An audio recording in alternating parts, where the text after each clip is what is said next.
వైసీపీతో కలిసి పనిచేసే ఆలోచన భవిష్యత్తులో కూడా బీజేపీకి ఉండదన్నారు మంత్రి సత్యకుమార్. వైసీపీ నేతల మాటలకు కౌంటర్ ఇచ్చారు ఆయన.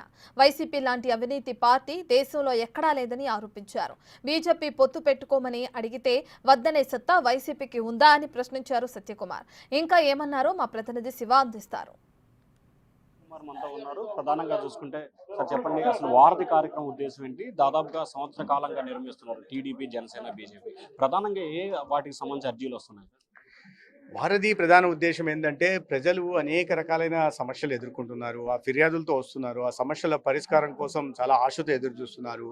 వారు కూటమి ప్రభుత్వం మీద అనేకమైన నమ్మకాలతో అరే ప్రభుత్వం వస్తే మార్పు వస్తుంది, 5 సంవత్సరాల పాటు అణచివేతకు గురి చేయబడ్డాం, మా భూములు లాక్కున్నారు, దౌర్జన్యాలు చేశారు, ఉద్యోగస్తుల దగ్గర నుంచి ప్రతి ఒక్కరు కూడా అన్యాయం గురయ్యారు. కాబట్టి వారు ఇవాళ ఫిర్యాదులు తీసుకొని వస్తున్నారు. దాంట్లో భాగంగా తెలుగుదేశం కానీ లేదా జనసేన పార్టీ కానీ లేదా భారతీయ జనతా పార్టీ కూడా వారధి పేరుతో ఒక ఈ ఫిర్యాదుల స్వీకరణ సమస్యల పరిష్కారం కోసం కార్యక్రమం నిర్వహిస్తాను. దాంట్లో భాగంగా ఈ రాష్ట్ర మంత్రిగా నా దగ్గర నుంచి రాష్ట్ర అధ్యక్షురాలుగా పురంధేశ్వరి గారు, ఇతర మా పార్టీకి సంబంధించిన ఎంపీలు కానీ ఎమ్మెల్యేలు కానీ రోజుల వారీగా కూర్చుంటున్నారు. ఒక క్యాలెండర్ ఏర్పాటు చేసి దాంట్లో కూర్చోవడం, ఆ సందర్భంగా పార్టీ రాష్ట్ర కార్యాలయంలో ప్రజలు రావడం, వాళ్ళ ఫిర్యాదులు స్వీకరించడం, పరిష్కారం గురించి చేస్తున్నాం.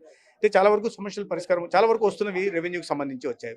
ఆ రెవెన్యూకి సంబంధించినవి ఏంటంటే కుటుంబ సభ్యుల మధ్య లేదా గతంలో ఉన్న రాజకీయ పార్టీ, అధికారంలో ఉన్న పార్టీ మా భూములు లాక్కుందనో లేదా కబ్జా చేసిందనో లేదా సర్వేల పేరుతో తగ్గించిందనో, ఎక్స్టెంట్ని తగ్గించిందనో ఇతరత్ర సమస్యలతో వస్తున్నారు. వాటికి సంబంధిత రెవెన్యూ శాఖకు పంపిస్తున్నాం, పరిష్కారం కోసం ప్రయత్నం చేస్తున్నాం. అయితే రెవెన్యూ సమస్యలు ఏంటంటే ఓవర్నైట్ తీర్చబడేవి కాదు, దానికి కాస్త సమయం తీసుకుంటుంది.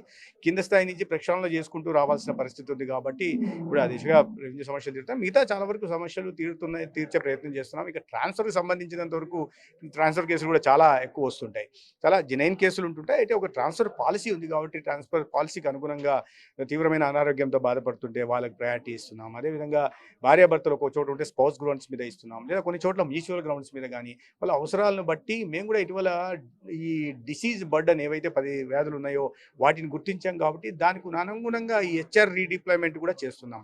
ఇప్పుడే ట్రాన్స్ఫర్లు ఓపెన్ చేశారు కాబట్టి ఒక పాలసీ తయారు చేసి ట్రాన్స్ఫర్ చేస్తున్నాం. చాలా వరకు ఉద్యోగాల గురించి కూడా వస్తున్నారు.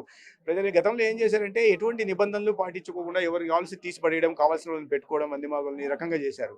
అంటే ప్రభుత్వానికి ఏ నిబంధనలు ఉంటాయని, కొన్ని రిక్రూట్మెంట్ రూల్స్ ఉంటాయని లేదా సర్వీస్ రూల్స్ ఉంటాయని దీనిలోంచి పూర్తిగా బయటకు వచ్చి గతంలో చేశారు. అదే రకంగా ఇప్పుడు కూడా ప్రజలు కోరుకుంటారు ఇలా జరగాలి అని. చాలా చోట్ల తెలియక వస్తున్నారు. మేము వారికి వివరిస్తున్నాం, ఈ రకంగా నోటిఫికేషన్ లేకుండా ఉద్యోగాలు ఇవ్వడానికి లేదు, ఈ రకంగా ఎవరంటే తీసేసి కొత్తగా పెట్టడానికి లేదు, ఇబ్బందులు ఉంటున్నాయి. కాబట్టి అర్థమయ్యేలాగా వివరిస్తున్నాం. తర్వాత అవకాశాన్ని బట్టి నియమ నిబంధనలకు అనుగుణంగా వాళ్ళ మెరిట్ని బట్టి ఉద్యోగాలు ఏమైనా ఉంటే అవకాశాలు ఇవ్వడానికి కూడా ప్రయత్నం చేయాల్సిందిగా చెప్తున్నాం. ఇతర చాలా చోట్ల ఇప్పుడు చాలా చూస్తే గోవులను పెంచుతున్నాం, భూమి కేటాయించారు, లీజ్ ఎక్స్టెండ్ కావాలన్నారు, లేదా కన్స్ట్రక్షన్ చేయడానికి కావాలన్నారు. ఇది సంబంధించిన కలెక్టర్కి చెప్పాము. ఇతర సమస్యల గురించి కూడా ప్రజలు వస్తున్నారు.